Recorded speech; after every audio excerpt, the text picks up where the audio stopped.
एक योगी की आत्मकथा परमहंस योगानंद जी। आप सभी का एक बार पुनः स्वागत है। आप सभी को मेरा नमस्कार।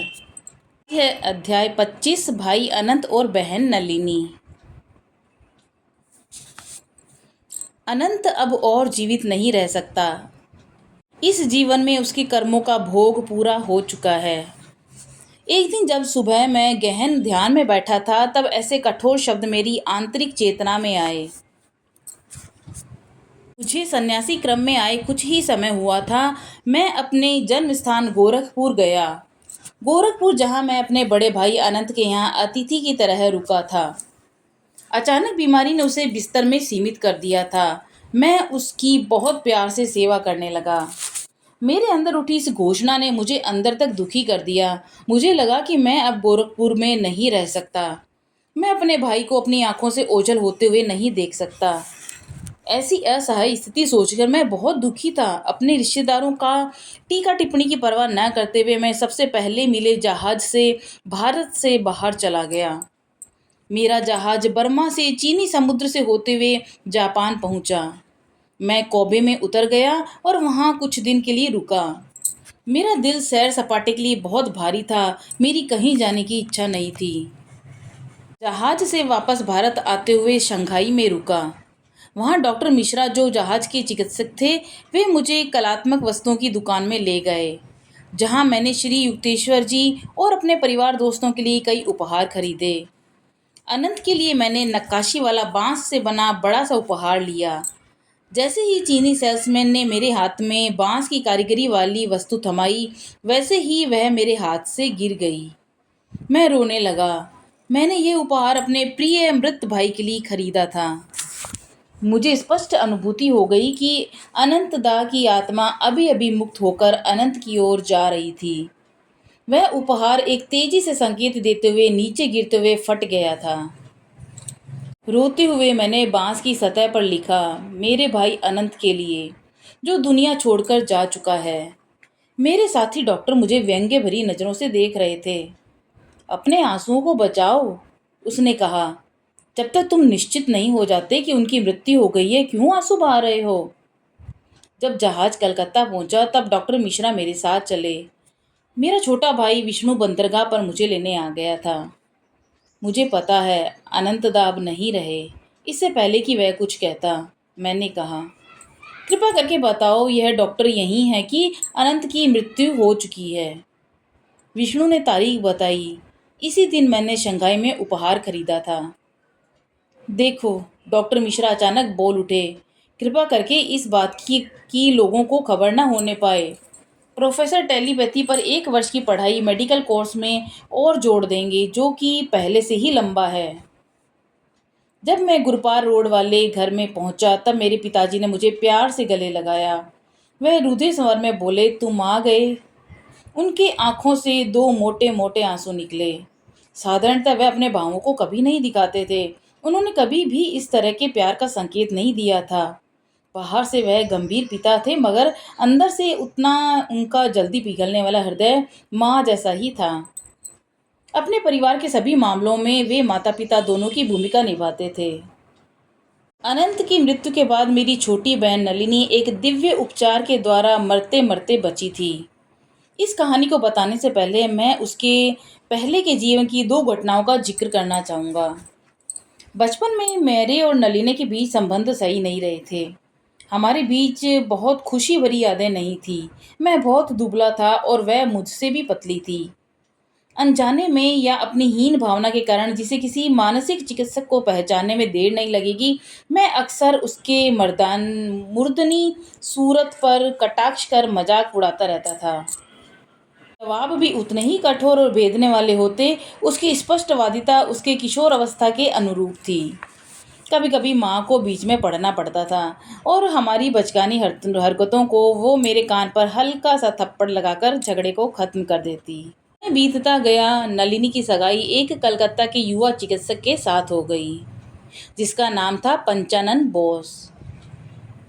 उन्हें पिताजी की ओर से मोटा सा दहेज मिला होगा, मेरा ख्याल था। इसे मैंने अपनी बहन को भी कहा था, अपने होने वाले दामाद के लिए, क्योंकि वह एक मानव खंबे से शादी कर रहा था। समय आने पर शादी सभी रीति रिवाजों के साथ संपन्न हुई। शादी की रात में ढेर सारे रिश्तेदार जो हंसी मजाक कर रहे थे वहाँ कलकत्ता के घर में एक बड़ी सी बैठक में जमा थे। मैं भी उनके साथ बैठ गया। दूल्हे राजा एक बड़े से विशाल सुनहरे तकिए पर टेक लगाकर बैठे थे और नलिनी उनके बगल में थी। एक खूबसूरत सी बैंगनी रंग की रेशमी साड़ी उसकी हड्डी जैसे ढांचे को पूरी तरह से नहीं ढक पा रही थी। मैंने अपने को नए बहनोई के पीछे छुपा लिया और उसकी तरफ दोस्ताना नज़र से देखा। उसने नलिनी को शादी से पहले नहीं देखा था। शादी के दिन भी उसे पता चला कि शादी की लॉटरी में उन्हें क्या मिल रहा था। मेरी सहानुभूति को महसूस करके उसने मेरे कान में नलिनी की ओर इशारा करते हुए पूछा, बताओ यह क्या है? क्यों डॉक्टर? मैंने जवाब दिया, यह आपकी जांच परीक्षण के लिए हड्डियों का ढांचा है। मेरे मजाक पर हम दोनों हंस हंस कर लोटपोट हो गए और रिश्तेदारों से किस प्रकार का व्यवहार मुझे करना चाहिए उसका ध्यान नहीं रखा। धीरे धीरे जैसे साल बीतते गए डॉक्टर बॉस हमारे परिवार के प्रिय पात्र बन गए। जब भी कोई बीमार पड़ता तो उन्हें ही बुलाया जाता। मैं और वह पक्के दोस्त बन गए। अक्सर साथ साथ मजाक करते और ज़्यादातर केंद्र नलिनी होती। यह चिकित्सक विज्ञान के लिए विस्मय का विषय है। एक दिन मेरे बहनोई ने मुझसे कहा, मैंने तुम्हारी बहन पर सब कुछ आजमा कर देख लिया है। कांडलीवर ऑयल, मक्खन, शहद, मॉल्ट, मछली, मांस, अंडे, टॉनिक इत्यादि, फिर भी यह इंच का 100वां हिस्सा भी मोटी नहीं होती। हम दोनों दबी हंसी से हंसे। कुछ दिन बाद मैं बॉस के घर गया। मेरा काम कुछ ही मिनटों में खत्म हो गया। मैं बाहर जा रहा था, मुझे लगा नलिनी ने नहीं देखा। जब मैं सामने के दरवाजे पे पहुंचा तो मैंने उसकी आत्मीयता भरी मगर आदेश देने वाली आवाज़ सुनी, भाई इधर आओ। इस बार आप मुझसे बचकर नहीं जा सकते, मुझे आपसे बात करनी है। सीढ़ी चढ़कर उसके कमरे में गया। आश्चर्य से मैंने देखा उसकी आंखों में आंसू थे। प्रिय भाई, उसने कहा, पुरानी बातों को भूल जाएं। मैं देख रही हूँ कि आप अब दृढ़तापूर्वक आध्यात्मिक मार्ग में हैं। मैं हर तरह से आपके जैसा होना चाहती हूँ, उसने आशापूर्वक कहा। अब आपका स्वास्थ्य बहुत अच्छा है, क्या आप मेरी मदद कर सकते हैं? मेरे पति मेरे पास नहीं आना चाहते और मैं उन्हें प्यार करती हूँ, लेकिन मैं फिर भी ईश्वर से साक्षात्कार करना चाहूँगी, चाहे मैं पतली और अनाकर्षक रहूँ।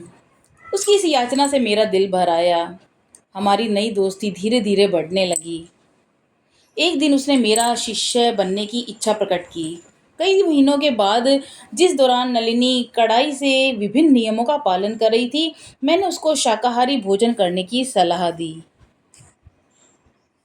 कठिनाइयों के बाद एक दिन मैं उसके घर गया। बहन, तुमने बहुत दिल लगाकर आध्यात्मिक नियमों का पालन किया है, तुम्हारा इनाम मिलने ही वाला है। मैं उसकी ओर देखकर शैतानी से मुस्कुराया। तुम कितना मोटा होना चाहती हो? उस मोटी चाची की तरह जो अपने पैरों को देख नहीं पाती है? नहीं, मैं बस तुम्हारी तरह हष्टपुष्ट बनना चाहती हूँ, मैंने गंभीर होते हुए कहा। ईश्वर की कृपा से मैंने हमेशा सच ही कहा है। मैं अब तुमसे सच कहूँगा, तुम्हारे दिव्य शरीर आज से बदलने लगेगा और 1 महीने में तुम्हारा वजन मेरे बराबर होगा। मेरे दिल से निकले शब्द सच साबित हो गए। 30 दिनों में नलिनी का वजन मेरे बराबर था।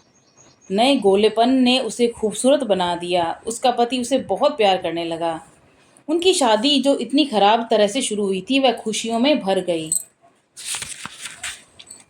जापान से वापस आने के बाद मुझे पता चला कि नलिनी को टाइफाइड बुखार हो गया था। मैं दौड़कर उसके घर गया। एक कंकाल से दुबली हो गई थी, वह कोमा में थी। जब वह बीमार थी तब उसका मन बेचैन था। मेरे बहनोई ने बताया कि वह अक्सर बोलती, मेरा भाई मुकुंद यहाँ होता तो मेरी ऐसी हालत नहीं होती। फिर वह निराश होकर बोला, मुझे अन्य डॉक्टरों से कोई उम्मीद नहीं है। अब खून दस्त भी हो रहे हैं और वह भी टाइफाइड की लंबी बीमारी के बाद।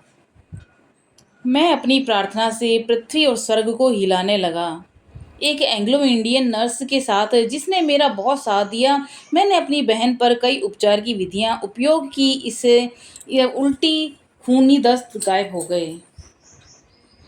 लेकिन डॉक्टर बोस ने कहा कि अब उसके पास खून बहाने के लिए है ही नहीं।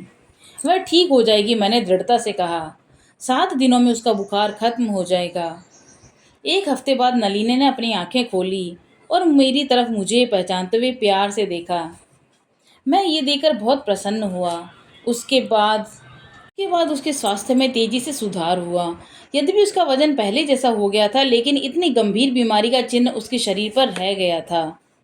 हिंदुस्तानी और अंग्रेज विशेषज्ञ ने इसे के असाध्य विकलांग घोषित कर दिया। उसके जीवन रक्षा के लिए जो अनवरत युद्ध मैंने प्रार्थना के द्वारा छेड़ा हुआ था, उसने अब मुझे बहुत थका दिया था। मैं श्री रामपुर श्री युक्तेश्वर जी की मदद मांगने गया। उनकी आंखों में गहरी सहानुभूति थी जब मैंने उन्हें नलिनी की स्थिति से अवगत कराया। तुम्हारी बहन के पैर 1 महीने के अंत तक स्वस्थ हो जाएंगे। साथ ही उन्होंने कहा कि उसे अपनी त्वचा को छूता हुआ 2 कैरेट का एक बिना छेद किया हुआ मोती जो एक बैंड में बंधा हुआ वो पहनना होगा। मैंने आनंद भरी राहत की सांस लेते हुए उन्हें साष्टांग प्रणाम किया। गुरुदेव, आप सिद्ध गुरु हैं, आपके शब्द ही उसे ठीक करने के लिए काफ़ी हैं। लेकिन आप कह रहे हैं तो मैं फौरन उसके लिए मोती लाता हूँ। मेरे गुरु ने कहा, हाँ तुम ऐसा ही करो। और उन्होंने की शारीरिक और मानसिक स्थितियाँ बतानी शुरू की। यद्यपि उन्होंने उसे कभी नहीं देखा था। गुरुदेव ने पूछा, क्या यह ज्योतिषीय विश्लेषण है? आप इसकी जन्म तिथि या जन्म समय तो नहीं जानते? श्री युक्तेश्वर जी मुस्कुराए। यह उससे भी गहरी ज्योतिषी है जो तिथि या समय पर आश्रित नहीं है। हर व्यक्ति इस ब्रह्मांड का हिस्सा है, अथवा ब्रह्मांडीय व्यक्ति का। जिसे उसके पास स्थूल शरीर है, उसी प्रकार उसके पास सूक्ष्म शरीर भी है। मनुष्य की आंखें केवल भौतिक शरीर को देखती है, लेकिन आंतरिक आंखें और गहराई तक जा सकती हैं। यहाँ तक कि उसके विश्व रूप को भी देख सकती हैं, जिसका हर मनुष्य उसका अविभाज्य और व्यक्तिगत हिस्सा है। मैं वापस कलकत्ता चला गया और नलिनी के लिए एक मोती खरीदा। 1 महीने के बाद उसका विकलांग पैर पूर्ण रूप से स्वस्थ हो गया था। मेरी बहन ने मेरे गुरु को अपनी हार्दिक कृतज्ञता व्यक्त करने के लिए मुझे कहा। उसके संदेश को गुरुदेव ने शांति से सुना, लेकिन जब मैं उठकर जा रहा था, तब उन्होंने एक अर्थगर्भित बात कही। तुम्हारी बहन को कई डॉक्टर ने कहा है कि वह माँ नहीं बन सकती है। उसे विश्वास दिला दो कि कुछ ही वर्षों में वह 2 बेटियों को जन्म देगी। कुछ वर्षों बाद नलिनी की खुशी का ठिकाना नहीं रहा जब उसने एक पुत्री को जन्म दिया, फिर कुछ वर्षों बाद एक दूसरी पुत्री को। आपके गुरुदेव ने हमारे घर को, हमारे पूरे परिवार को आशीर्वाद दिया है। मेरी बहन ने कहा, इस तरह के मनुष्य की उपस्थिति पूरे भारतवर्ष के लिए आशीर्वाद है। मेरे प्यारे भाई, कृपा करके श्री युक्तेश्वर जी की तुम्हारे द्वारा मैं नम्रतापूर्वक स्वयं को उनकी क्रिया योगी एक शिष्या समझती हूँ।